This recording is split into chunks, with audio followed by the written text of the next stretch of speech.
Okay, so I will announce that this is the Affordable Housing Committee meeting of the 10th of June. It is 7:05 p.m. On the call are from the commission is Sheila, Helene, Cindy, Steve, and Nancy. We also have members of and Gretchen Grothner, our secretary. We also have members of the public listening in. We have Hogan Love and Frank Sweeney, Carrie Mackover, Jan Reber, and Michael Roston. And at this point, I'll turn things. Who's that? Joanne. Joanne? Oh, Joanne. Yeah. And we also have Joanne. Sorry. So thank you. I will now turn things back over to the chair to call the meeting to order. Good. So I guess officially the meeting would then be called to order at 7:06. And Gretchen, everybody is here. There are nobody's absent. Good. Just to remind people that obviously this is a conference call, not video, no FaceTime. Only committee members are allowed to speak tonight. And if anybody then from the public sort of speaks out of turn, I'll ask Mark to mute everybody, and then the committee members can unmute themselves after that. But as Mark just said, for some people, if you could mute your own phone because of background noise and unmute when you want to speak, that would be great. This is our first meeting in a couple of months. This is our first conference call. I expect that things won't go 100% smoothly tonight, but we'll get through it. And if we have to do it by call next month, I expect it to be much better. First, I'd like to get approval for the minutes from February. I don't know if anybody has any comments, changes, additions that they'd like to talk about, make a motion for. I don't have any changes, but I move to approve the minutes as written.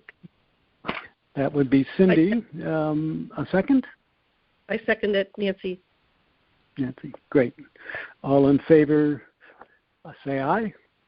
Aye. And yeah, all opposed. It passes unanimously. Okay. The next section I'm going to run through sort of quickly because really it's just updates. And Mark, I will ask, especially when we get into the development stuff, if I miss something, you'll let me know. First of all, committee rules, freedom of information, Robert rules, setup for the rooms and stuff. We will be making some changes. Whenever we get together again, you'll see them more. But especially when we have topics where we expect more of the public to be in attendance, we'll make sure that the tables are aligned so that the public can see all of us, we can see all of them. We'll have some name placards up so they know who we are. The minutes might look a little different next month. This month, the month after, it might take us a few iterations to get that down pat. But we'll try to get more into conformity with some of the committee rules that are recommended by the town and the Roberts Rules of Order. I do expect, though, that 9 or 10 meetings a year, it'll be the 6 or 7 of us sitting around the table. And we won't get many from the public, but hopefully the public will attend more and more as we go forward. And I'm sorry, this was not on the agenda, but I should have mentioned this right away. Walter Dunn has submitted his resignation, Sorry to see Walter go. He had been a valued member of the committee for a number of years, but everybody's life has changes, and Walter thought this was a good time for him to step down. And so there, with all of the boards and committees in town, there is a section on the town's website where people who are interested can apply. I'm trying to twist Carrie Mackover's arm so that she will apply. We'd like to get her on, and anybody else who is interested should go to the website. Okay. So going back to the updates, Fairfield Metro, the change in development from apartments with a little bit of retail. Offices and a little bit of retail to apartments was approved for phase one. I believe it's 357 units. The number of affordable was stepped up to 12% from 10%. And there were other numbers, other percentages that had been recommended. 15% was one. In New York City, they've got 20% affordable.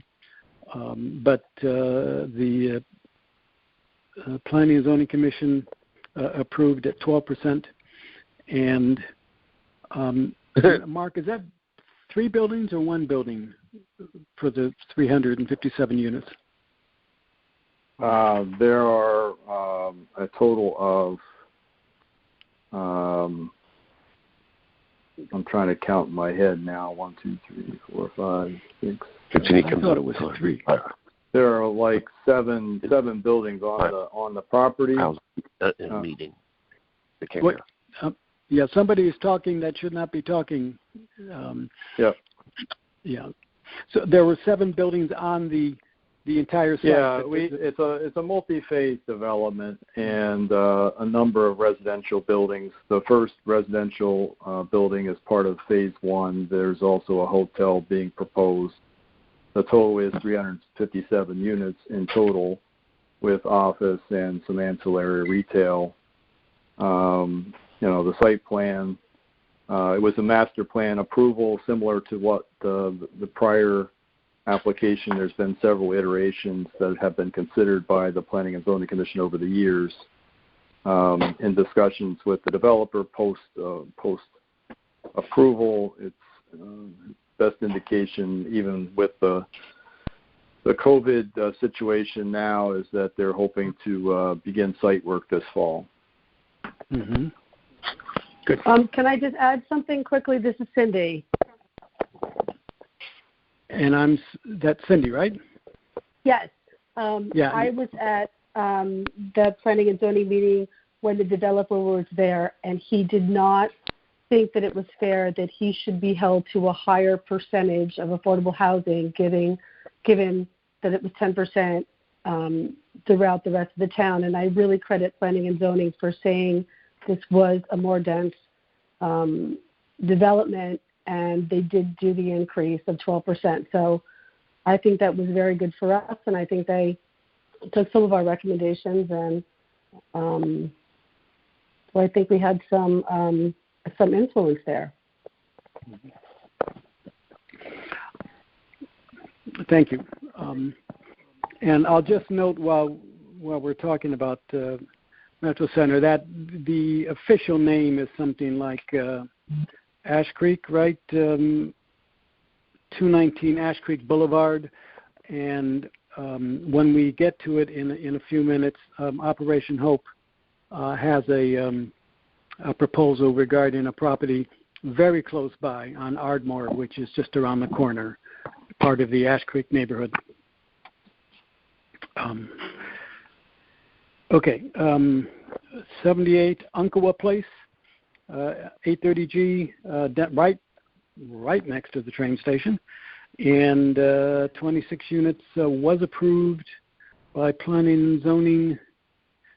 26 units, and I expect that they will get going pretty quickly. I don't think this was approved yet. They closed the hearing, Steve.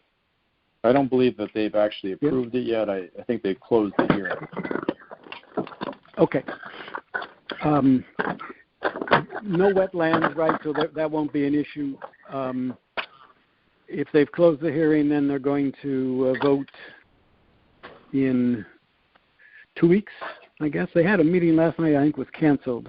So yeah, I think the next meeting, as I understand it, they're looking at the 23rd of June. I haven't seen the agenda, not that I've looked closely, but they could potentially consider the matter at that meeting. The hearing was in May 26th. Okay. Moratorium status report. Let me just see how I did. I did this a little differently than you had it marked up, Mark. And I'm going to try it my way, and then you can, if I screw it up all up, you do it correctly. We've got 36 different developments on our spreadsheet. 21 of them have been completed. In order to get to the moratorium, we need 433 points. So we've got 21 developments that have been completed, comprising almost 400 units, 398, comprising 341.5 points, which leaves us 90 points shy. We've got 3 developments underway, totaling 263 units and 46.5 points. So those 24 developments give us 388. We've got a couple more approved. I'm sorry, one more approved, just 2 units. 20 units, I'm sorry, on Post Road. And Mark, that has not started construction. They sold it off, right? Somebody else is going to build it? 1 and 59 Post Road? It was under contract. Yeah, I don't know if it actually closed.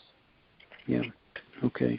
One development has been delayed. That's on Kings Highway because the developer is not sure he's going to go ahead with it. We've got 10 that have been proposed. Those 10 are almost 1,200 units and 556 3/4 points. And so we're at 388. We're very close to the 433 that we need, and we will be there as soon as CVOs pop out on another 2 or 3 developments. So, can I ask a question, Steve? Yeah, sure. And who is this? This is Sheila. Sheila, okay. Yes. Thank you. Yeah. So I'm looking at the spreadsheet. I have a hard copy. It was dated 12/16, so it's probably been a little updated, but the numbers are still the same in your table on the back. I'm wondering if you could just clarify the permanent supportive housing, the rentals there that are marked in red under the 40% AMI, are they included in the 961.75? They're deed restricted? They are. Okay. Are they deed restricted at the 40% or 40 years, or is it less? Or in some cases, there needs to be some modification to the deed restrictions, as we've discussed in prior meetings. So that just needs to be, the point totals are the question.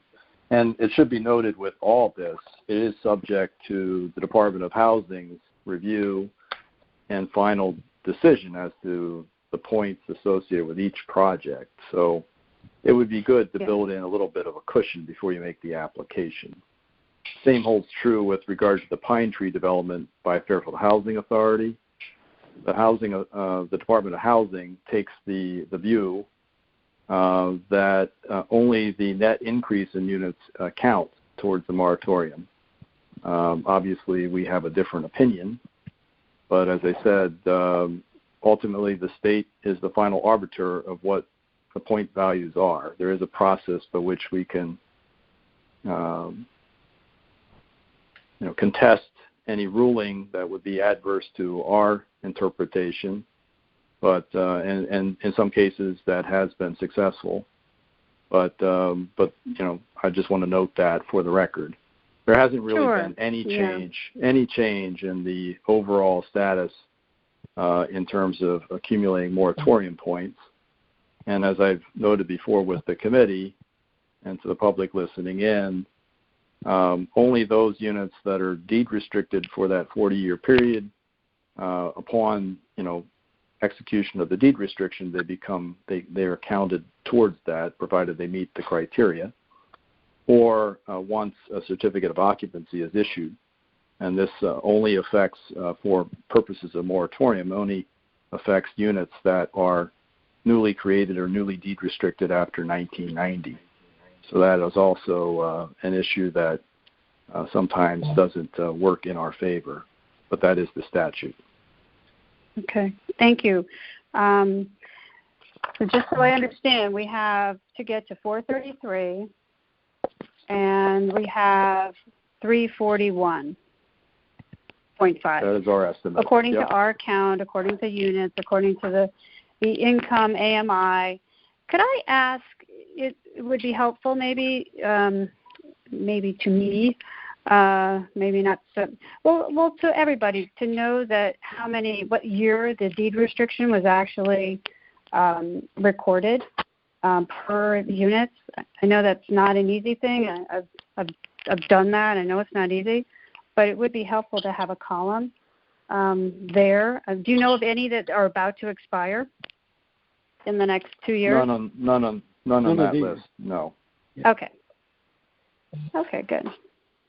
Well, it's just a thought. There are, as you know, additional affordable housing units in town that are deed restricted for periods of less than 40 years that count towards our inventory of affordable housing units, but do not count towards our moratorium.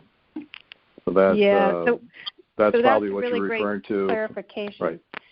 No, not really. No, I'm looking at a moratorium status, and that's all I'm thinking about. Because once they expire, they fall off the list, and hopefully we have a moratorium before that. And my concern is that if there are any modifications that still need to be made in the next 2 years, we would want to make them to make sure that they were part of the moratorium count. So that's my thought there. Thank you. Thank you, Sheila. Okay. So if there's no other questions on the moratorium status, then we will go to update on a few other developments. Beacon View, a 20-unit development, was turned down by Planning and Zoning. And I think it was mostly traffic. Maybe there were some parking issues where the neighbors couldn't park or they wanted to cut down the neighbors' shrubs, but those 20 units were not approved. And that project, by the way, was directly adjacent to Pine Tree. Showcase Cinema is not in Fairfield, but it's at the Showcase Cinema Apartments just across the street from Fairfield, and a developer from Norwalk Spinnaker is going to build 300 apartments there. And even though it's not part of Fairfield, it will affect some of the demand for Fairfield apartments. It's not quite as close as the Fairfield Metro Center apartments, but it's not far away. And my guess is the rents will be a little bit cheaper over there at Showcase Cinema. And so that should start, I would think, pretty soon. The theater is closed. There are a few others on the proposed list.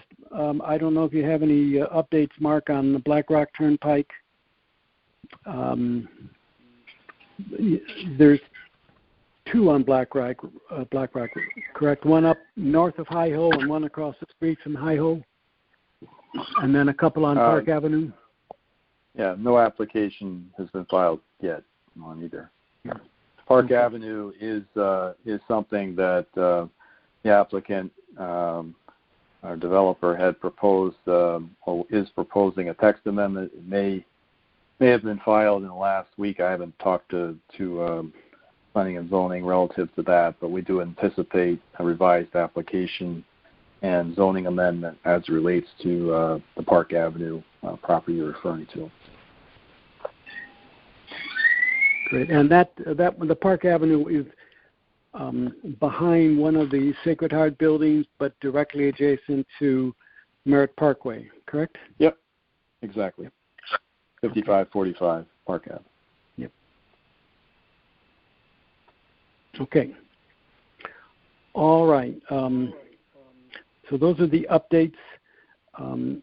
We're going to talk about a proposal from Operation Hope now. We've met with, we used to meet with Operation Hope every once a year, usually around the holidays. But recently we've been talking to Carla Miklos, who's the CEO and Operation Hope, about using some of the trust fund dollars. One of the things that the Affordable Housing Committee needs to work on this year is how we're going to use the dollars, how we're going to leverage the dollars in order to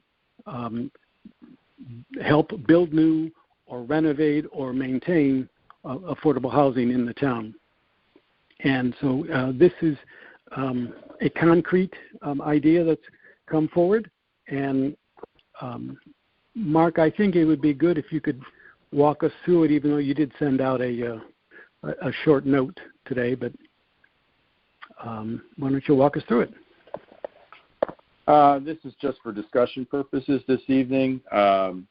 But as you mentioned, the Affordable Housing Committee did meet with the board of Operation Hope a few months back and talked about the potential for accessing housing trust funds to further affordable housing in town, looking for opportunities to partner, as we've done in the past. They have recently identified a 4-family unit on Ardmore Street and are in the process of securing financing for that, and have approached us with regard to possibly providing permanent financing for the acquisition of the property.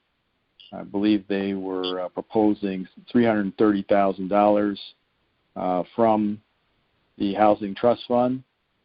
From my perspective, if we're talking about creating a 4-family unit, that we're looking at a subsidy of $80,000+ per unit, or I'm sorry, a little bit more than that. But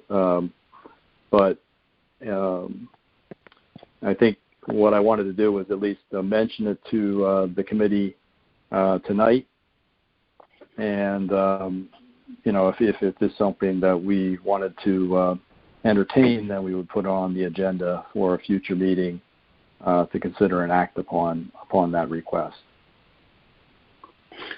Mark, Mark, this is Cindy. Oh, go ahead, Jay. Yeah, I just wanted to say a couple of other quick things about the numbers. That Operation Hope appears to have secured funds for a down payment, which is substantial, and so if there was $360 left that we had to chip in for, the town would be gaining units at $90,000 a unit, and it cost $250,000 to $300,000 normally for a new unit, and so it would be cheap. We'd be obtaining units on a very cheap basis if we went along just as proposed. So, yeah, I'm sorry. The other point. I'm sorry. Go ahead, Cindy. Oh, I was just going to say that I know that Operation Hope has their board meeting on the same evening that we have our meetings, and I wanted to know if there was any way that we could have Carla come and present to us, or that we can have maybe a meeting with their board at the same time as our meeting, so that we could get more input from them, and then we could make a better decision. I mean, I know we went over there once. Maybe they can change their schedule to accommodate us. But I think it would be beneficial for the committee to actually have Carla come and present, her whole plan. And I think that would be definitely possible. I would work with through the chair to schedule a special meeting, at which point Carla can make the presentation, and the full committee can ask questions of her, and we can get to a position where we can actually take action on it. But I would say to Steve's point, there is the benefit that I see too is that we're talking about basically deed restrict an existing housing unit that we would get credit for immediately upon execution of a deed restriction, and based on the population that Operation Hope typically serves, which is folks that are at lower income levels than 80% AMI, folks that have struggled with homelessness, and they provide supportive housing services to them. We can anticipate that those units would actually be worth more towards a moratorium than other units in town. So I think overall this is something I completely agree. Yeah. I was just saying, for the benefit of other members of the committee, maybe that's what they would prefer. So if they would like the opportunity to have Carla come and present, I think that would be great. But I also think it's a great idea, and I think it's a great opportunity for us to use the Housing Trust Fund. And Cindy, we will find a way to get that done, because we need to have a full discussion. And so we'll find a way to get it done. But I want to remind those, just for a second. Let me finish that. Okay. In real estate, sometimes you got to be able to move very quickly. Sellers don't necessarily wait for buyers. And if we have to have another meeting between our meetings, or an emergency meeting, we will do that when the time is right. I think that's a great idea. Yeah. Steve, this is Nancy. I just had a quick question. I was confused by the letter. Are they asking for bridge financing, or are they asking for us for project financing? They're attempting to secure bridge financing, or I believe they have secured bridge financing, or at least have a good lead on that, and then looking for us to provide the permanent financing to take out the bridge financing. Okay, so that's the way I read it too. Okay, so they're asking for like a 30-year loan. A grant, I would think they're asking for. Or grant. Okay. Yeah, we could. I mean, we haven't really talked I about the structure, but yeah. But I think they're looking for it to be that way. Yeah. Yep. Okay. Well, that would be. I would love to. One of the ways with Carla too. Yeah. It's one a of the great ways. opportunity. One of the ways that Sheila knows, one of the ways we've structured these in the past is declining balance loans. So at the end, it's effectively a grant, but that's in place to satisfy. But we haven't talked about the structure of it at all. But I agree with Cindy. It would be good for the other members to hear about the actual how Operation Hope runs them, the housing, who they rent to, what the income is, what the deed restriction is, and if it's not going to at stake of losing the deal, it appears to me, according to this letter, they seem to have it secured or about to be secured. I certainly wouldn't want to risk their deal, but I think it is important to have everybody hear from Carla and Operation Hope, and have them make a presentation. Was that Sheila? I would agree with that. Yeah. Just a second. So just I remind everybody, if you're going to say something or ask a question, please say who you are first, because Gretchen may not know the sound of everybody's voice. So, thank you. This is Helene. I just want to tell everyone that this is not currently on the market, so that's a good thing. They're not, at this point, they're not really attracting a lot of other buyers. So, this is obviously a private arrangement they're working out with the seller, so that's good.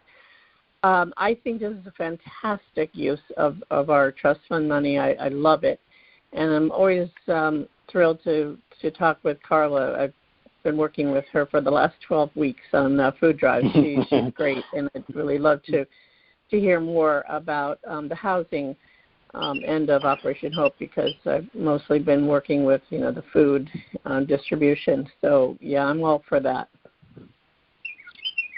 Thank you. Well, this is Steve. This is Cindy. Yeah, just wanted to add that another thing I like about this is that it's 4 more units without adding to the density in town. These are already there. So that's all. Well, and what about the other 2 units? Sorry, go ahead, Cindy. Oh, I just wanted to say that I really think this is a good opportunity for us, and I wanted to see what other members of the committee would be interested in maybe having an emergency or interim meeting so that we can get this expedited for them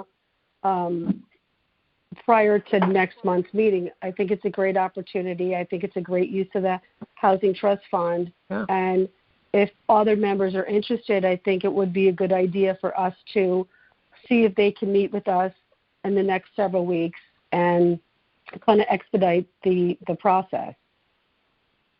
It's a great idea. Joanne, great I idea. agree with you. I think we shouldn't let this. It's Joanne. I'm the one with the deepest voice here. So if you hear a voice like mine, you'll know it's me. I think I don't think it's something we should waste time on. I think I'd like to see their proposal on this. It's a good opportunity to use the trust fund on.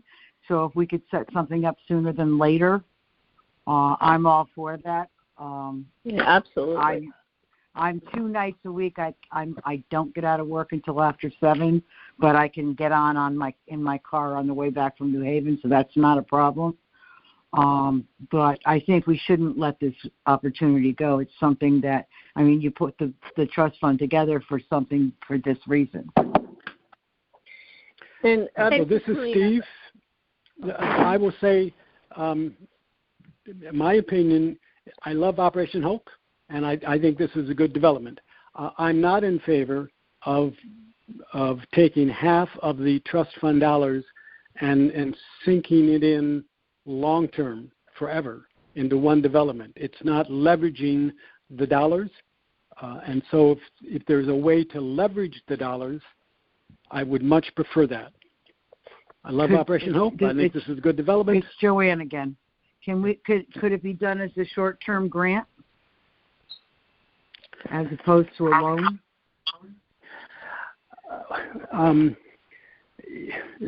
Projects are expensive, and annual and even monthly fees are expensive. And so if Operation Hope has to pay a monthly debt service or a balloon mortgage kind of thing, that becomes, I would think, difficult for them. So, okay. So we do have money. This is Cindy again. We do have money in the trust fund that we haven't used, and we continue to get more money. Maybe this would be, at this point, a good showing of how we've used the money to benefit the town. This is all up for discussion. It's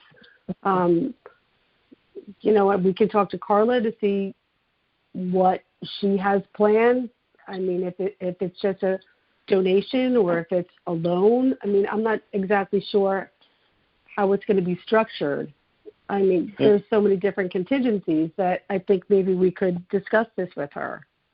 If I may, Mr. Chairman, the purpose, and I realize this was kind of short notice, we, again, received the proposal from Carla just yesterday, and did want to have a conversation with the committee. I sense that there's interest in pursuing this, and also not doing something expeditiously, so I will certainly get back in touch with Carla and talk about some of the issues raised here tonight, and also work with her in terms of timing to schedule a meeting where the full committee can meet with her, learn more about the project, the proposal, and act upon the proposal if you so choose. So I'll do that. Good. Thank you, Mark. Mark, this is Sheila. Can I just mention one thing? Mark, if you're, could she maybe provide just a few more details before we meet with her, or something in writing, of course, prior to the meeting? I think we're all in favor. The criteria tends to be a 0% interest loan. It has to be secured, Cindy. So in order to make the deed restriction and the loan work, it's the best way to go about it. But but I'm sure that, if all the funds aren't loaned or granted, possibly they can come up with something else. But that's really for them to figure out, and that really might cause them to lose the deal. So. But with our trust fund, we've never undertaken this before. Does the loan necessarily need to be secured? I don't know if we've planned for this. And I'm sorry, this is Steve. What was that question? Do we need to do a secured loan? How do we go about doing that?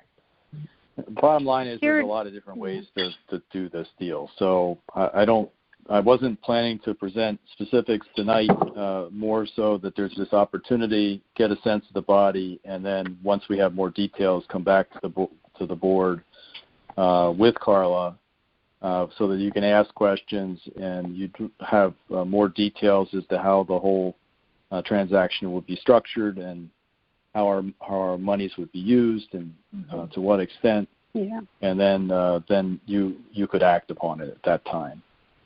Right. To your point, Steve, I won't necessarily, if time is of the essence, which I think it likely is, and the timing works out, we will certainly work with you and with the other members of the committee and with Carla and her board to schedule a special meeting duly noticed where we could consider and act upon this further. Yeah, I believe that we could actually have an emergency meeting with only 24-hour notice or something. Yes. Excuse me, this is Nancy. Can I suggest that we table this and so we know more? I don't know. I don't even recommend that you table it because I just had it on for discussion purposes, and when I put it on the agenda next, it'll be to consider and act upon a specific proposal. So I'd prefer that you not table it, so then you have to go through the step of taking something off the table. So it's really a discussion item only tonight, but I do expect to come back with a more specific proposal for your action. Yeah, that sounds reasonable to me. This is Sheila. The only other thought I would have is, before money is provided, a deed restriction has to be, in my mind, has to be signed. Yep. Yeah, we can't have, that delayed. No funds should be exchanged or provided. And the secured part of it is, Cindy, is just securing it on the land records.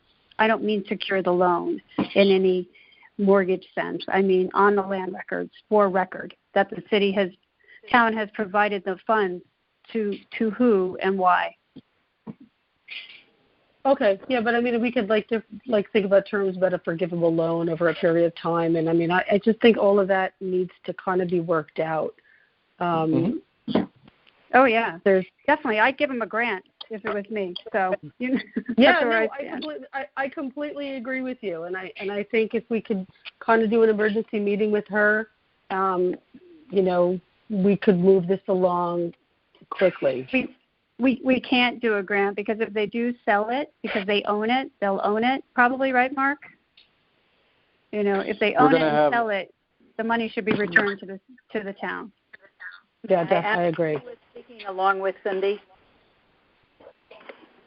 Not return to the town, but return to the town. If it was a grant, we can do a grant. It would be a forgivable mortgage, and if they sold it, they would have to pay back. We can work. Correct. We can work that out. It can be done over a period of time. Yeah, just mechanic. So, okay. Hi, this is Helene. I just have one more quick question.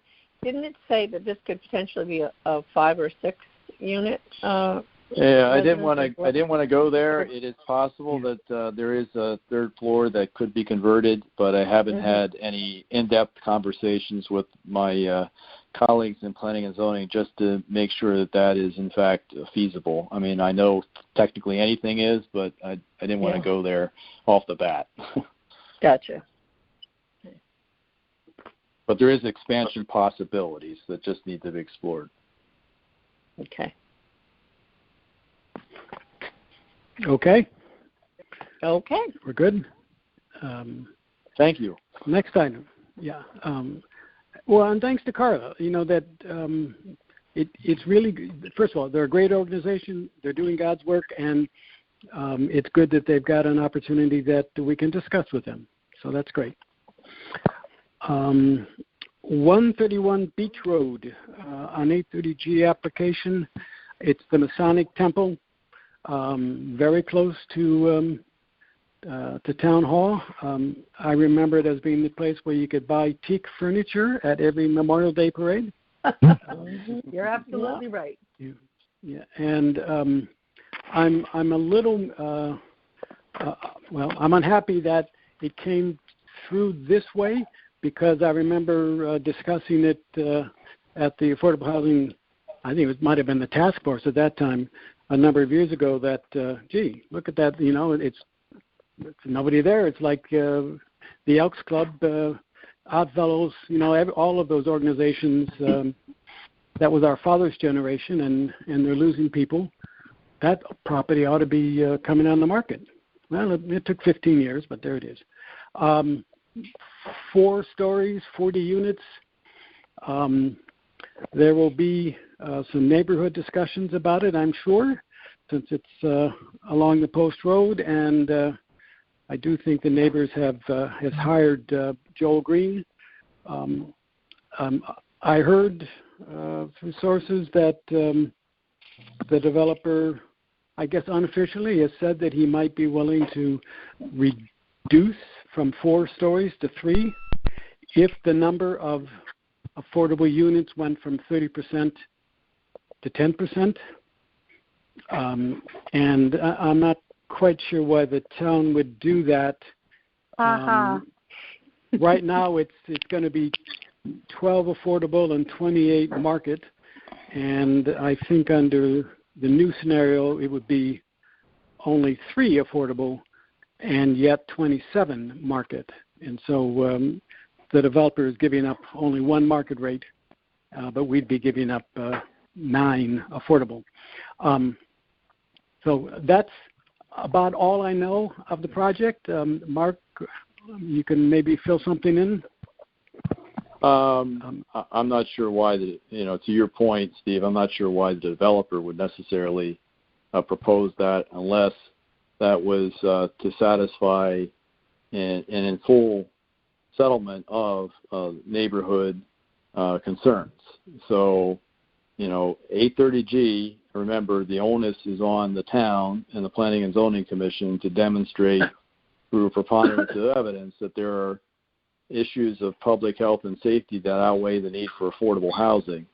And if the developer were to propose something that was not 830G through a text amendment, that would be something like our inclusionary zoning provision, apply that or our TOD overlay, and would apply that to the zone, the burden shifts to the developer to demonstrate that this is consistent with the town's plan of conservation development, zoning regs, and the like.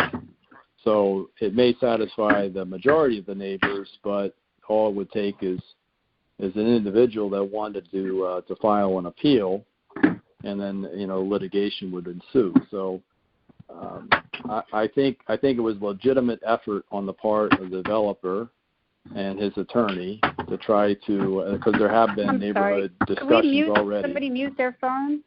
That's really loud. The banging. Yeah, there have been neighborhood conversations between the developer, the applicant, and certain neighbors. And I think one of the concerns that at least that's been expressed to me by some of the neighbors, has been, is it possible to come up with a proposal that would allow for housing to occur on the site, but less dense, a smaller scale development, lower height. And so theoretically it is possible, but again, it's a less than an acre site, and it's in an A zone.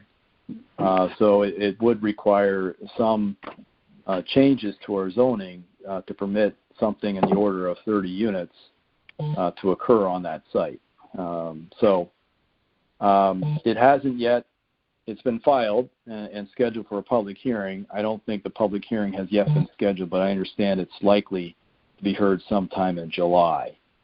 And the neighbors had requested some additional time through planning and zoning and through Attorney Green to conduct their own traffic study or evaluation. So I know that they're very much interested in this development. I anticipate there'll be robust public comment when it does go to public hearing. And Mark, this is Steve, the development, if it's in an A zone, the maximum number of units, like as of right, is it 15 or 20? Oh, not even that. I think in an A zone, I don't have the zoning regs in front of me, but even under a DRD, and it wouldn't qualify for a DRD overlay based on the acreage. So again, to get to the density that's being proposed as a possible compromise would require some changes to our zoning regulations to permit that. Okay. Thank you. There was another question, I think, Joanne. Yeah. Yes, me. There have been a lot of conversations regarding the building and the traffic and the height and the density. There's been a lot of comments, and one of the main things that everyone is concerned with is the traffic and when the traffic study would be done and how it would affect schools, traffic flow on the post road. I mean, it seems to me, after speaking to several people about this, that the idea that there's not going to be that much traffic coming out of there is ludicrous because everybody has a car these days. You can't restrict people from having cars. And if a traffic study is done, I've seen them done, which is really crazy, in the middle of the summer, and when there's no real commuter traffic or school traffic or kids walking or whatever, especially it doesn't. What's that? Especially now with COVID. Absolutely. I mean, I don't know how they're going to put that many units and that much of a density with all those cars onto that small road. So this is what people are concerned with. I'm not sure how they're going to go about doing this. Well, and this is Helene. When we talk about height, you say 4 stories. Well, that's 4 stories with a garage underneath, so it's essentially 5 stories. Or 3 stories, ends up being 4 stories with the garage underneath. So, a 5-story building there is just too much, is what most people are thinking. Neighborhood people and a lot of other people that are against it. I mean, I think that if he scales it down, I think that would be, to the liking certainly of the neighborhood. But my office is actually representing, an agent in my office is representing this developer. And she tells me that his pricing is going to be $350,000, $375,000, and $399,000 for the units, and then the affordable housing units to rent. So that's actually lower than I thought they were going to be. But this is Steve. I don't see how that's possible because even though he's buying the land cheaply or at a good price, it's going to cost him $250,000, $275,000 to build each unit. So is he going Yeah, to do all of that effort for only 30, 50 per unit? Well, maybe. Yeah, I know. It doesn't make sense to me either, Steve. I'm looking at the email she sent me on this right now, and that's what she's telling me. But I don't know. I mean, that's what Mosswood is going for. Those are as old as the hills. Helene, is that Helene speaking? Yeah. Yes, it is. Okay. Yeah. Hi, this is Sheila. Are you saying he's proposing some for sale and some for rent Yes, exactly. at the moment? Is that, Yeah. I don't know, Mark, is that, I mean, it's not typical. Is that possible? It's possible. As you said, it's not typical, but it's possible. Well, he did that on Westway.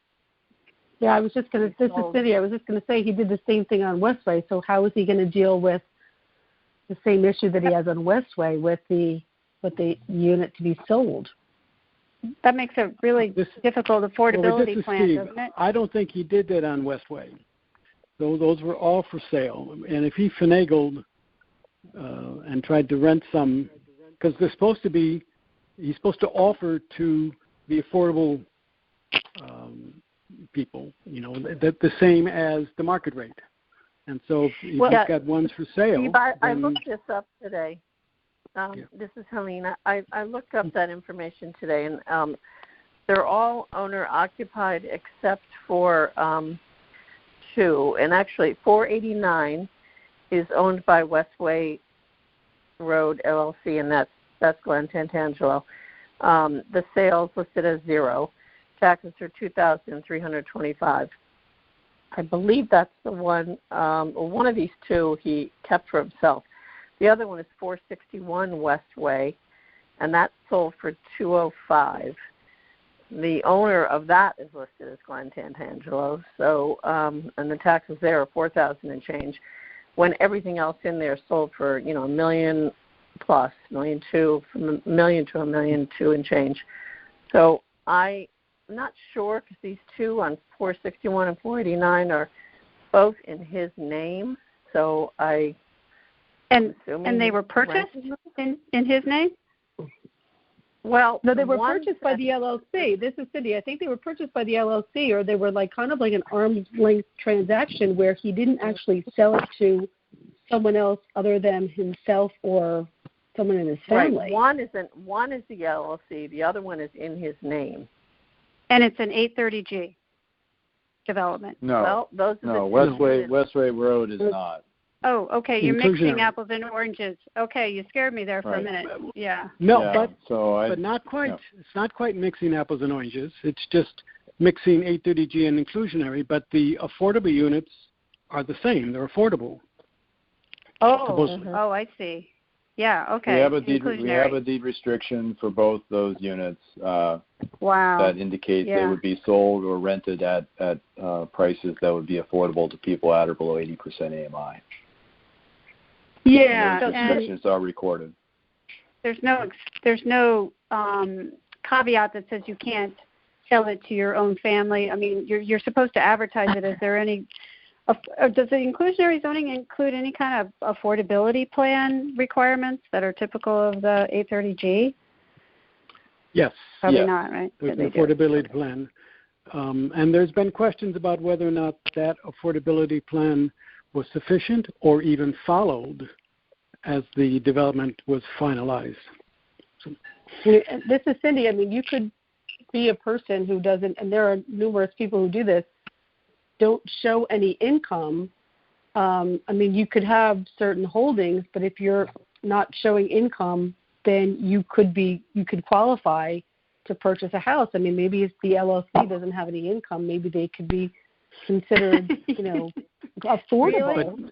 But I Cindy, think he kind of they're supposed to advertise. That's not the intention. That's not the intention, though. It's totally not the intention, and I think he kind of did this whole thing, in a kind of backhanded sort of way. So going forward with his new development, is that what his intention is for that? And if so, what does planning and zoning that's where I would argue that this is. I would argue that this is apples and oranges because those that may not remember the origins of Westway will know that it was in settlement of a stipulated judgment and settlement of litigation between the town and the developer relative to the town's denial of a request for an extension of a permit that was already granted. And in settlement of that, the developer at that time agreed to comply with the inclusionary zoning provisions, which had subsequently taken effect since the original development application was approved. I remember that. After that, ownership passed to the current developer, Mr. Tatangelo, who actually developed the property and was responsible for its development. So the 131 is an 830G or proposed set-aside development under 830G. So slightly different. I hear what you're saying. I'm just pointing out that there are some distinctions. So I just wanted to put that on the record. No, I remember that there were, this was kind of a different kind of development, and he had initially proposed, or there was an initial proposal before the inclusionary zoning. So this was kind of a very different situation, but going forward, it's going to be very interesting to see what he's trying to do or how he handles the rental versus sale. So Cindy, I think Steve, I haven't read. Let me just jump in for a second, in that I had a concern about how he could, in my view, not fulfill his obligation at Westway and then be able to submit a new application that has even more requirements because there's many more affordable units. So how could TP&Z entertain a new application? And the unfortunate truth is that they're separate, and the town can't deny somebody's application based on what happened in the past. They can look more carefully at the affordable housing plan. They could look at how it's going to be administered, but they can't say no to this one just because that last one hasn't worked out all the way correctly. No, I understand. But would they consider, or us as a committee, consider that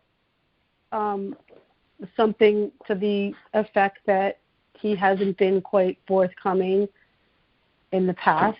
I mean, is that something that we could consider, or would included in our recommendation or denial? Well, this is Sheila.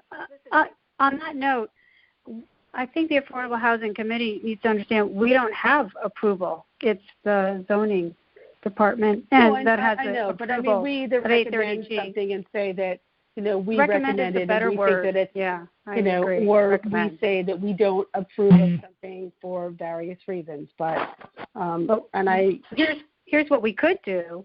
We could demand that the planning and zoning use their authority to make the 830G developers and owners thereafter comply with the laws. And that's the authority that the city has through the planning and zoning department. They can go after them. They can check their records to see if they're A, advertising, and B, they're renting to people at the right income, at the right rent. That's what the city can do. And I call it the city jail. I don't work anymore, but in the town. That kind of comes under Mark's, right? No. Take it. You say no, Mark. Please say no, because if it comes under you, then it comes under me. No, it's planning and zoning. It is planning and zoning has the regulatory authority. They often ask for advice from this office, but we actually don't have the enforcement authority under the regs or statute. But as for compliance, don't they provide you with an annual report every year that they're... The report technically goes to planning and zoning asks us for our opinion on it. So I'm happy to provide whatever advice and counsel I can to the Planning and Zoning Commission, but ultimately if there's an issue problem. It is the Planning and Zoning Commission through its staff that has the enforcement authority under their own regs. They haven't deputized me in that regard. and this is Steve. I'm not sure how they would enforce it. Yeah. And he would say no, I would hope, right, Mark? Yeah. I have plenty to do. Yeah. Even if they wanted to enforce it, I'm not sure, first of all, that they've got the time or the staff, but secondly, I'm not sure what real leverage they have. Well, it is a little vague. I'm not sure what violation we're talking about either. So, they have deed restricted the unit. They're as Sheila, I think, made a good point in terms of the affirmative marketing plan and whether or not the units were marketed properly. It resulted in the one rental or owner sale transaction. I did just look at the affordability plan that had been filed for 131 Beach Road. It at least my quick perusal would indicate that we're talking about rental units, not for sale. I think most developers reserve the right to condominiumize these things in the future if they so choose. So it's not to say that these units couldn't be converted to for sale units at some point, but the plan that I'm looking at seems to suggest that the units, all of the units, including the market rate ones, would be rentals. And so that could be stressed when and if they do come before the Affordable Housing Committee. It could be stressed in a letter to the Planning and Zoning Board that is a concern based on Westway, and by the sheer the town offering, and whether it's inclusionary or being forced into 830G, our commitment and our responsibility is to ensure that the units that we are putting on a list that say they're affordable are affordable, not just because we want to make the 10%, which of course we do, but because we want to provide affordable housing to people who need it, not to the friends of owners or the family members of owners. So that's my mission. That's, I think, all of our mission. That's in our plan as well. So that I'm all for compliance. Yeah. Yeah, this is Helene, and I don't want to start rumors, but I was told that one of those units at Westway was given to, not given, but I don't know if it was, he's just living in it or renting it, but it is the owner's or the developer's son who's out of a job. So that's the kind of thing, we want to make sure that, like Sheila said, that this is advertised and available to people who truly need affordable housing and have the opportunity to put in their application for these kind of units. And that's something we need to impress upon Glenn, that he's got to do this. So I don't know if we have a formula or something that we normally do for advertising affordable housing, but that's something that we should make sure that he does when he develops this. And then when does he have to make that decision as to whether or not he's going to rent them all or sell some and rent some? Because if you saw this email that I got from the agent who's representing him, it almost looks like a foregone conclusion that he's definitely planning on selling them. Could you send that when to all of us, Helene? Yeah, sure. Or forward it, because I would like to see that. Sure. Thank you. Just don't email Alice back and tell her that I sent it to you. No. She's already all over me saying I need you to support this 100% and not give me any trouble on Facebook or anything like that. No, he needs to do the right thing by the town. I mean, I don't think there's any doubt about that. And I hope that he comes in to present to us. I mean, I think Mark was going to extend the invitation, but I really hope that he does. I mean, I think everyone has a lot of questions, and we'd like to get some answers from him. So I think it would be a great meeting. Yeah, I'll just copy and paste the content instead of forwarding her email. Thank you. Okay. Yeah, sure. Mark, this is Steve. Do you know when it's going to be before planning and zoning? I don't have a firm date as of yet, but I was told to expect something possibly as early as July, sometime mid-July. Okay. All right. So we have a little bit of time, and there'll be plenty of notice for, hopefully by July, P&Z will be meeting in person as well, not via WebEx or Zoom or conference calls. Agree. Yep.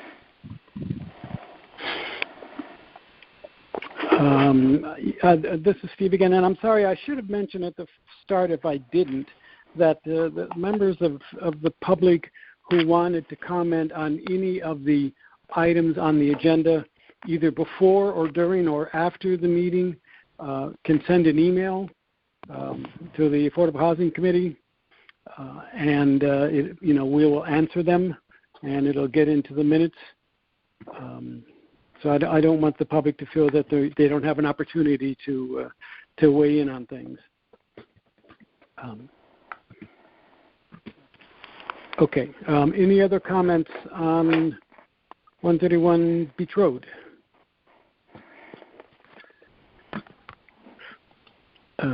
Okay. Then hearing none, we'll go to 995 South Pine Creek.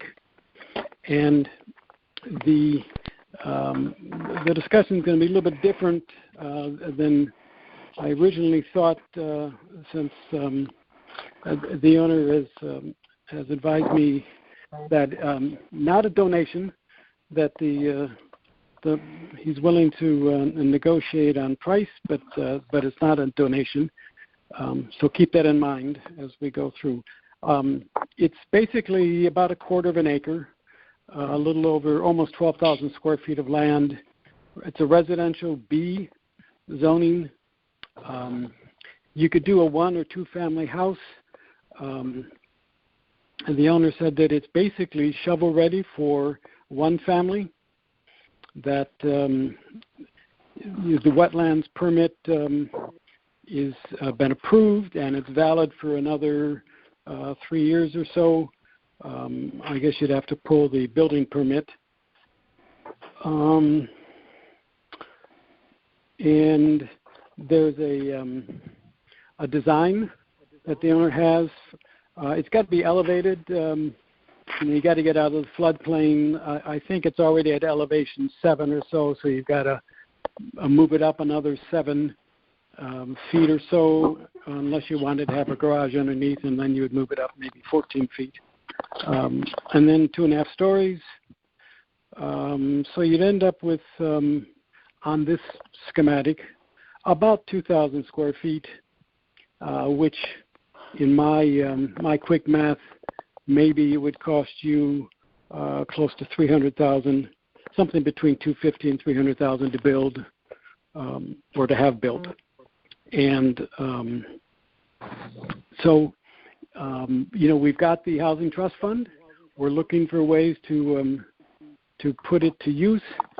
To contrast 995 South Pine Creek to Operation Hope, there's maybe 4 units that would be made available for $350,000, $360,000. And here we would get 1, maybe 2 units for $500,000 or $600,000, including the land. And so the economics would be totally different on South Pine Creek. It would be new construction.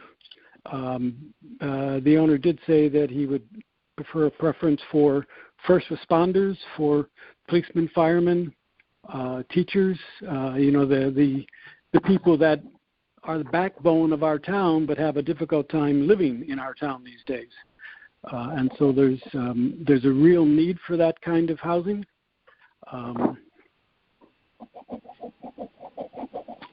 So let me leave it at that. And well, first of all, this is several people on the committee know this site because we've talked about it in the past, and Cindy, I think you were the one that said, well, what about that thing on South Pine Creek? So it's, as you're going south, before you get to the beach, it's on the left-hand side. And there's been basically a for sale sign up there for a number of years. Forever. Yeah, it's a very skinny piece of property, but it's been there for forever. And I think it's a good idea to take a look and see what we can do there. That would be a great property to bring in. This is Sheila. That'd be a great property to bring in one of our nonprofit housing developers. Maybe they'd be interested in partnering or taking it, buying it, and with a little assistance from the Housing Trust Fund. Yeah. That's a great idea. Land in town is expensive and rare, and so this is an available piece. Now, it's not totally a great piece because it does have the wetlands behind it, and it's not quite a flag lot. It's an L-shaped lot. I think, Mark, aren't flag lots no longer eligible in the future? I don't think we can build on flag lots anymore. But I don't think this would technically qualify as a flag lot, and besides, it's already got its basic permits. But yes, we could talk with someone. We could talk with someone like an Operation Hope or Connecticut Housing Partners, New Neighborhoods. I'm sure there's people that would take a look at it. I don't know if they build. They do. They provide financing, but some people in the community thought it would be okay for just open space, not for any kind of construction. So,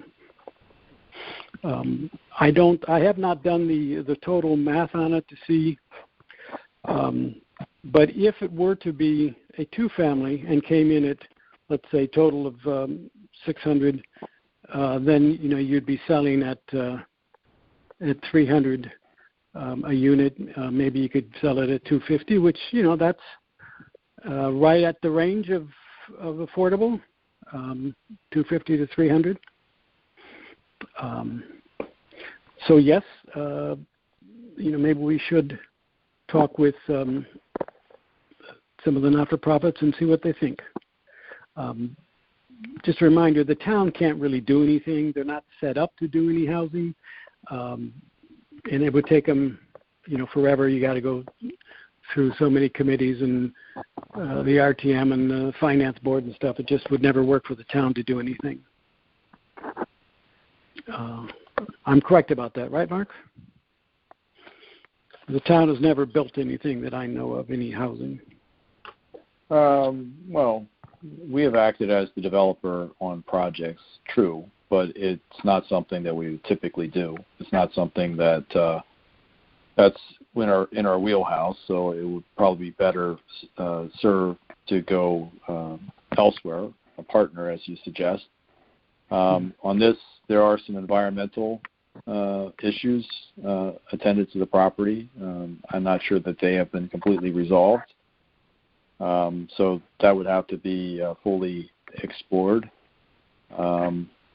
And, I mean, to your point, Steve, if the town were acquiring property, it does have to go through multiple boards and commissions. Board of Selectmen, RTM, and Planning and Zoning are the three that are required. Planning and Zoning in an advisory role only under Connecticut general statutes. They have to opine and provide a recommendation to the RTM. But so it's not a quick or expeditious process for the town to acquire property. And I think the town can only pay like appraised value. This property is under Appraisal Vision, the company that does the appraisal and the assessments for the town.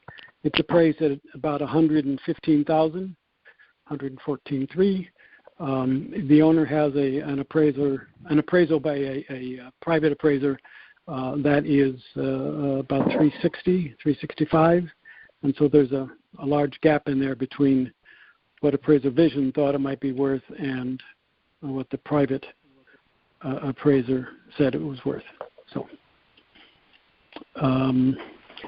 it's got water, sewer, and gas are right at the curb. The access, there's plenty of room for a driveway. Again, it goes back to is the price right? Is the location good? Are the wetlands and environmental okay?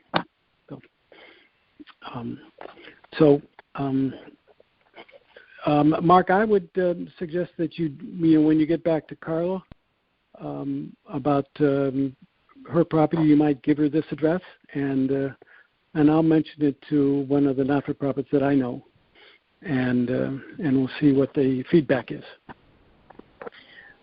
Also, this is Helene. That was on the market for $299 for a year in 2019. Started in 2018.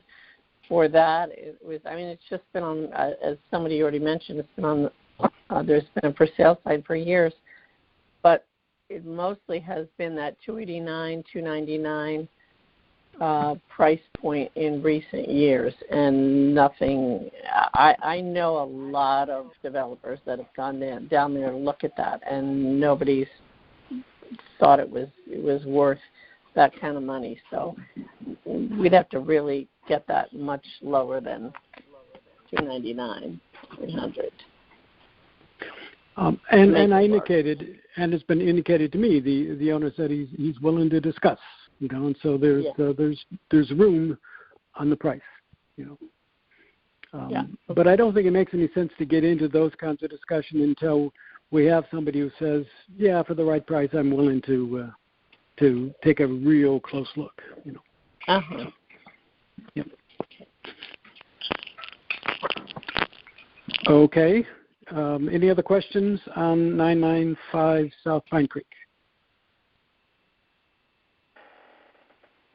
Oh, okay. Housing Trust Fund. Mark, you want to give us an update on what's available? Sure. I checked with the finance department today, and they advised that we have a current balance as of today of $741,589.89. Is that less than the last time? I don't know. I didn't have the money is in cash, right? It's not in the market. It is in cash, yes. Yeah. Okay. Correct. So but there are occasionally things get misclassified. This comes from planning and zoning, so they sometimes misclassify deposits. It gets into the wrong account, and then they have to make an adjustment. So I questioned that today because there's a due to the general fund, and that was, in fact, a correction of that error. So occasionally that. Are they going to send me back my $100? No, we're keeping your $100. That's right in there. That was our first deposit, Steve. Right. You have the honor, Mr. Grathwall. Okay, so we've got 470. That's great. So you really have skin in the game. So I guess we should defer to you as to how best to use those funds. Yeah, 0.00001%. Right. We're going to give you a plaque when we use that. When we use the money, Steve, we'll give you a plaque. $100. Yeah, the first $100 we spend will be on you, Steve. Thank you. We were going to discuss it at the end of sort of the work plan for this year, but I think there's nothing more important for us to do than to figure out how to best implement using the Housing Trust Fund dollars. And so Operation Hope is great. There's other ways that it can be used, and it's incumbent upon us to find out a way to make that known to the public, to set up a program or an apparatus so that they can bring in ideas to us. Mark, does this every year with the Community Development Block Grant Funds, so we could kind of follow some of that direction. Other towns have done it. We do have a long and short form application in draft, and so hopefully we'll be meeting face to face soon, so we can dig into all of that and make some real plans. One of the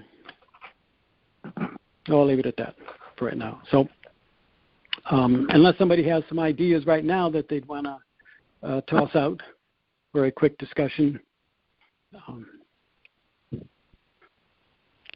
This is Sheila. I see you attached my memo to one of your emails. So if anybody wants to look at that, it kind of goes, follows similar to a combination of what we do in CDBG. So what Mark is already doing, with the housing programs when assistance is provided to a resident in town for repairs, as well as what's required, obviously, by the state 830G statute, and because that is how, without those specifics, it doesn't count towards the moratorium. But it also, that being said, that's not the end-all, be-all. The more important part is that it is affordable, and it's hopefully done with the intent and the owner with a mission to keep it affordable, whether there's a deed restriction or not. And that's why I think everybody loves Operation Hope and organizations like that, because that's their mission, organization-wise. But, yeah, if you want to take a look at that memo, there's some things on there that I've used or read are being used. So, but yeah, I think it's important to have kind of a system, some criteria that people can understand, and they feel that everybody's being treated the same way, because it is money, and there's not a lot of money out there like this. So it's important for anybody who is applying to get a fair opportunity and be transparent with how we accept proposals and how we approve them. Mm-hmm. Thank you, Sheila. One of the other uses for the trust fund dollars that I'm interested in and I want to discuss when we get around to discussing those things is it's time to update our affordable housing plan. And it's been, I think, 6 years. We were hoping that the state was going to provide some funds so we could do a model affordable housing plan. I believe every community has to do a plan next year. I think it is. Is that right, Mark? Is it next year? Sorry, I was on mute. I'm not sure that next year is required. It's statutorily it says every 5 years, but again, I don't know if there's an enforcement mechanism for that. Yeah. Okay. So we are in the process of updating the POCD, so that makes sense to do something in conjunction with the POCD update. And I think it does. And by the way, I'll send out. I have something from. I think it's Stanford, but maybe it is Norwalk, about how affordable housing plans merge in with POCD. So I'll distribute that to the committee. You might find it interesting reading. So anyhow, the state had some money available for the planning, and they restricted it, though, to communities under 50,000. So all of Mark's hard lobbying to get the money, he did really good for smaller communities, but we can't get it ourselves. So. Oh, really? I hadn't heard that. That's too bad. Oh well. Yeah, it is too bad. Mark, that was a last-minute decision by the commissioner, and I expressed my frustration with all the parties involved. Yeah. Wow. Can there be any any CDBG funds put towards it for October? as you know, you can use community development block grant funds for planning purposes. It's subject to the same 20% administrative cap that's there on use of funds or allocation of funds. But my thought would be, as we approach the new year, we can certainly look to take monies from multiple sources. I know that's sometimes difficult to put together, but I do think that it's helpful to use our dollars to leverage other dollars, whether it's federal funds through community development block grant, or whether we can seek monies from a private foundation, a bank that might be willing to do that in satisfaction of their CRA obligations. So I think, if we were able to put together a couple different pieces of it, it might be doable. It won't all come from the Housing Trust Fund.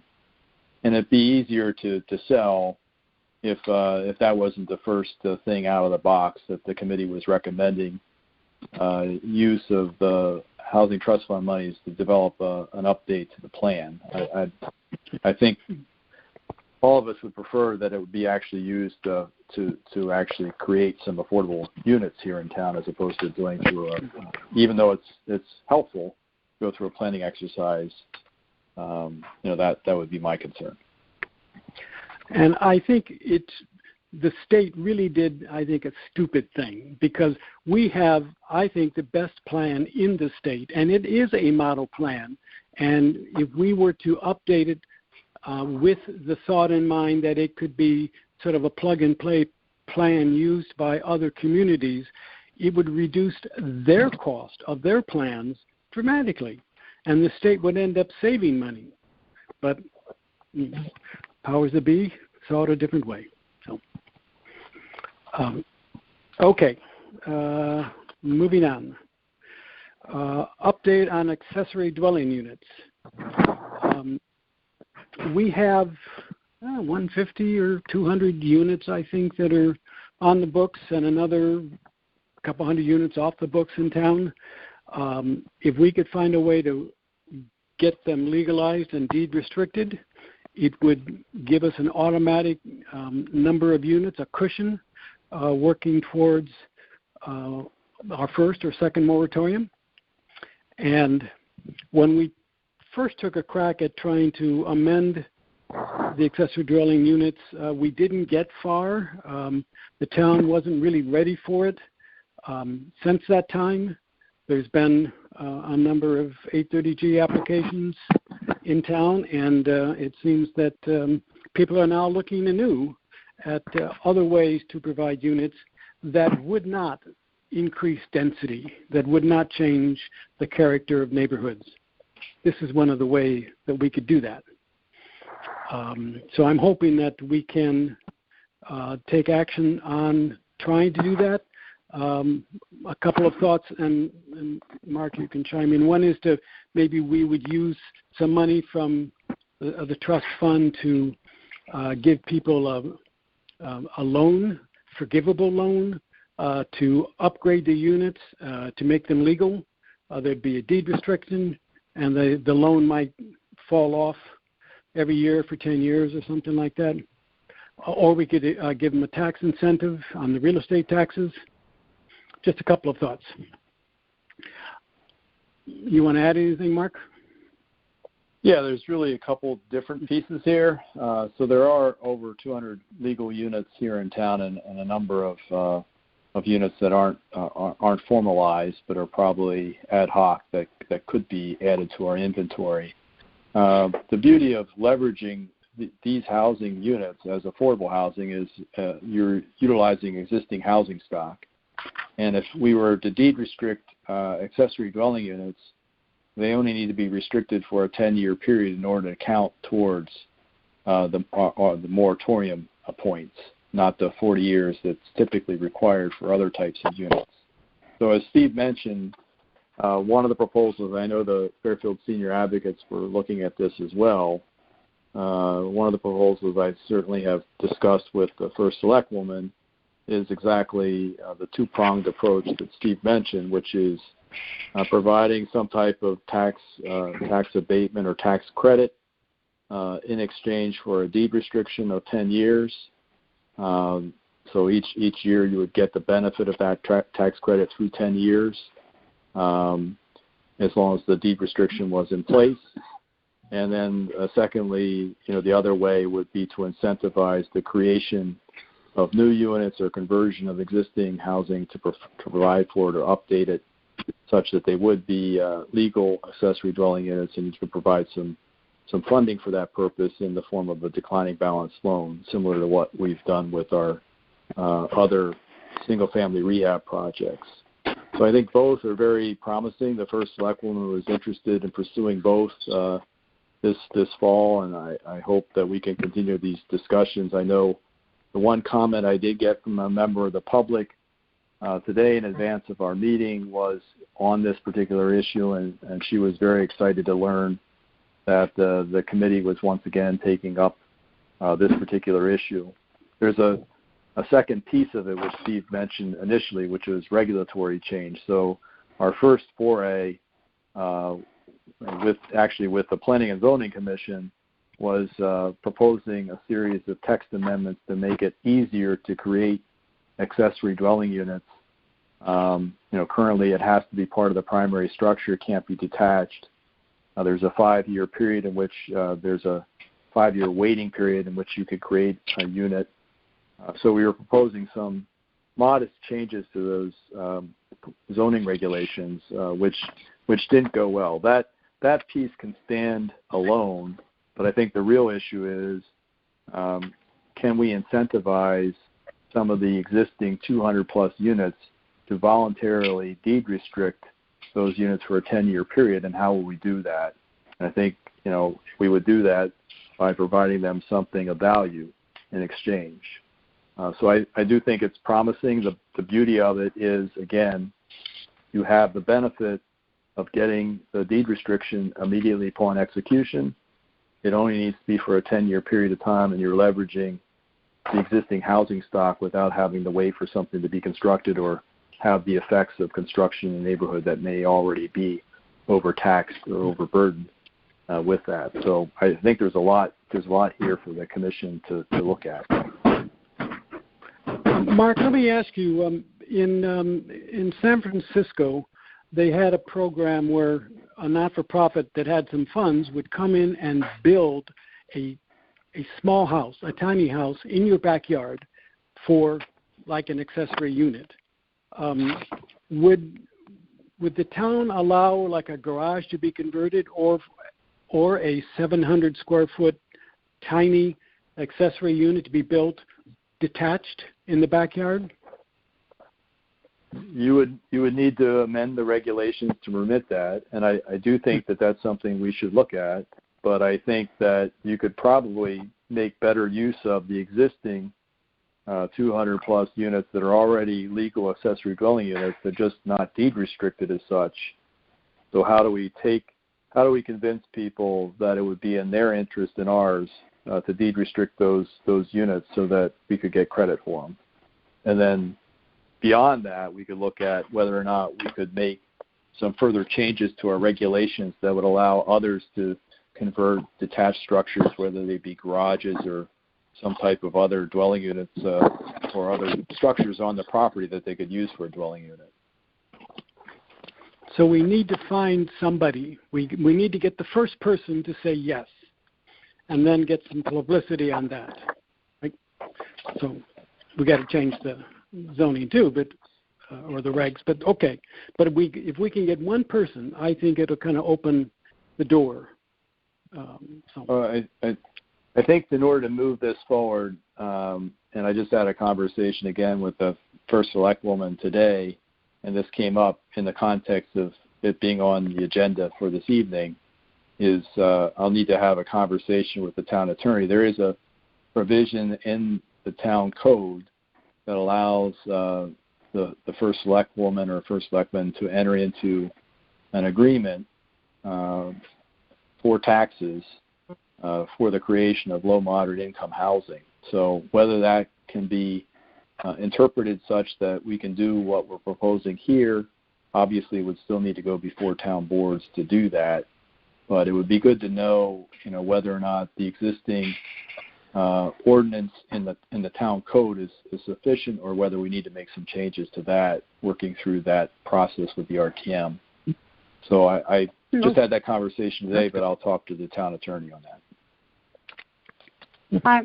This is Sheila. I'm a little surprised that we're going after the giving tax credits, especially right now during COVID, and how we're going to be affected by our lack of revenue coming in. I just want to give a shout out to Carrie and the senior advisory board. What an amazing presentation they gave. When was that, Carrie? Was that in December? It was, or January, I think. I was really, really impressed. And if any of you have the opportunity or haven't seen it yet, please go onto their website. I think hopefully the presentation is still up there, but it's really enlightening, and it speaks to this specifically. I would be in a favor for Housing Trust Fund to help people rehab and create legal accessory units, as well as amending the current regs for detached ADUs in some cases under some circumstances as a start. So I'm excited. I can't wait to dig into this, and I hope that I have maybe if I'm still allowed or it's still welcome, I would love to work with Carrie and work towards figuring out how a marketing plan and how to best get this out and the word out so that we can maybe get it first. Well, hopefully Carrie will be a member of the committee and you can work closely with her every month. Yes, I agree. I hope that happens. Okay, moving on. Work plan for 2020. There's really only one other thing I want to mention about that. We've got the Housing Trust Fund. We've got the accessory dwelling units. The other thing is one of our continual every month, every year goals is to continue to educate the town about the need and the opportunities for affordable housing. Not just affordable, but workforce, starter homes, senior housing. We need the gamut of housing options for our community. And so this being an election year, if COVID allows us, should be an opportunity to either pose questions to candidates or to have a candidate meeting where maybe in conjunction with the League of Women Voters, where we can make sure that affordable housing is on everybody's mind as they talk to the candidates and make their selections. I think that's a great idea, Steve. Me too. Okay, so that's it for our old business and regular. Is there any new business? Anything new that someone on the committee would like to raise?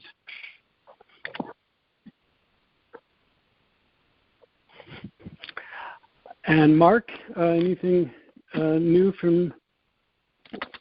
Oh wait, yes, there is. There were a couple of hearings for the Community Development Block Grant. Is the block grant plan done, or is it you have to go through another round of hearings? Steve and members of the committee, we do have a public hearing, a virtual public hearing similar to this one on Monday the 15th at 12 noon. This concerns both the Community Development Block Grant for Program Year 46, which is the federal fiscal year that begins October 1st, as well as our proposed the applications we received under the Neighborhood Assistance Act program. So in years past, we've typically done a combined public hearing before we present proposed plans for consideration by both the Board of Selectmen and RTM. The NAA, the Neighborhood Assistance Act, is kind of driving this process a little bit because we do need to get that up to Department of Revenue Services in July. We have an extension with HUD to provide the Consolidated and Annual Action Plan for the program year. They're actually giving us I think a full year to complete that, but we prefer to complete our work and get everything in place and submit to HUD this August. So we'll be presenting our proposed plans to the Board of Selectmen and to the RTM this month for their consideration. And there's really not a whole lot of change in terms of our overall priorities, the types of programs or activities we're proposing to fund this year from years past. A lot of them are in the area of affordable housing. We do continue to provide programs to provide first-time homebuyer assistance, as well as monies to help income-eligible homeowners to rehab their units, and to landlords that may want to rehab multifamily units in exchange for a deed restriction to keep those units affordable. So all those continue to be high priorities and are funded in this year's proposed plan. Great. Thanks, Mark. So that concludes the meeting. Our next meeting is Wednesday, July 8th. So I'm hoping by that time we can meet face-to-face, even with social distancing. We can move those chairs way apart, but it's much better to meet face-to-face. And with that said, I'll remind the public if they have any questions, comments, please send in to the Affordable Housing Committee the email, the website, which is achcommittee@fairfieldct.org. And that's it. So thank you. And thank you for all for doing this over the phone. And I hope to see you guys next month. Well, thank you, Steve. Yeah, great job. Thank you, Steve. Yes, Great meeting. very well done. We'll adjourn at 8:47 p.m. Thanks all. Bye, everybody. Thank Thanks, Mark. you. Bye. Good night. Bye. Thank you. Thank you.